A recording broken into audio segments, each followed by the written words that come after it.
घरातील वातावरण शुद्ध आणि सकारात्मक ऊर्जेने भरलेलं असावं म्हणून काही गोष्टी करणे आवश्यक आहे.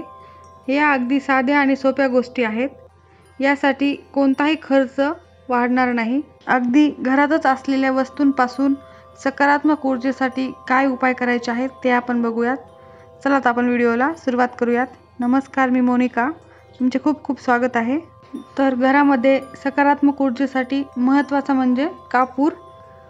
घरात आठवड्यातून एकदा तरी पाण्यात कापराच्या तेलाचे 2 थेंब टाकून पुसून घ्यावे, नाहीतर खड्याचे मीठ पाण्यात टाकून पुसून घ्यावे.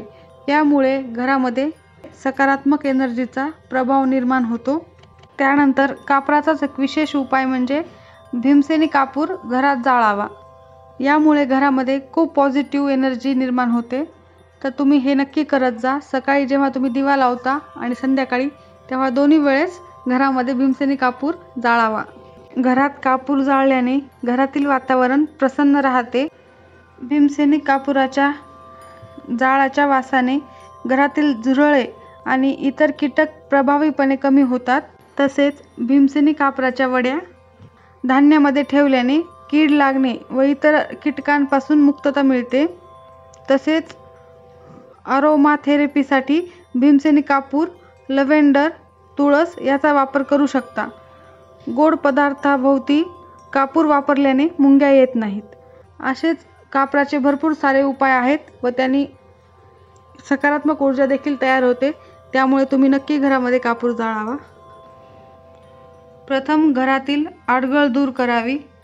म्हणजेच घरामध्ये बंद पडलेली घड्याळ, अजून काही भंगार सामान असेल ज्याचा आपण उपयोग करत नाही, त्यामध्ये निगेटिव्ह एनर्जी जास्त असते. त्यामुळे घरामध्ये प्रसन्नही वाटत नाही. तर घर अगदी स्वच्छ ठेवावे.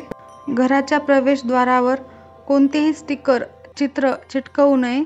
प्रवेशद्वार नेहमी स्वच्छ कपड्याने पुसून घ्यावेत. त्याचबरोबर प्रवेशद्वार बंद उघड करताना जर आवाज येत असेल तर त्यावर थोडेसे तेल टाकावे. ह्या आवाजामुळे घरातील वातावरण बिघडते आणि आर्थिक अडचणी येत असतात असे सांगितले गेले आहे.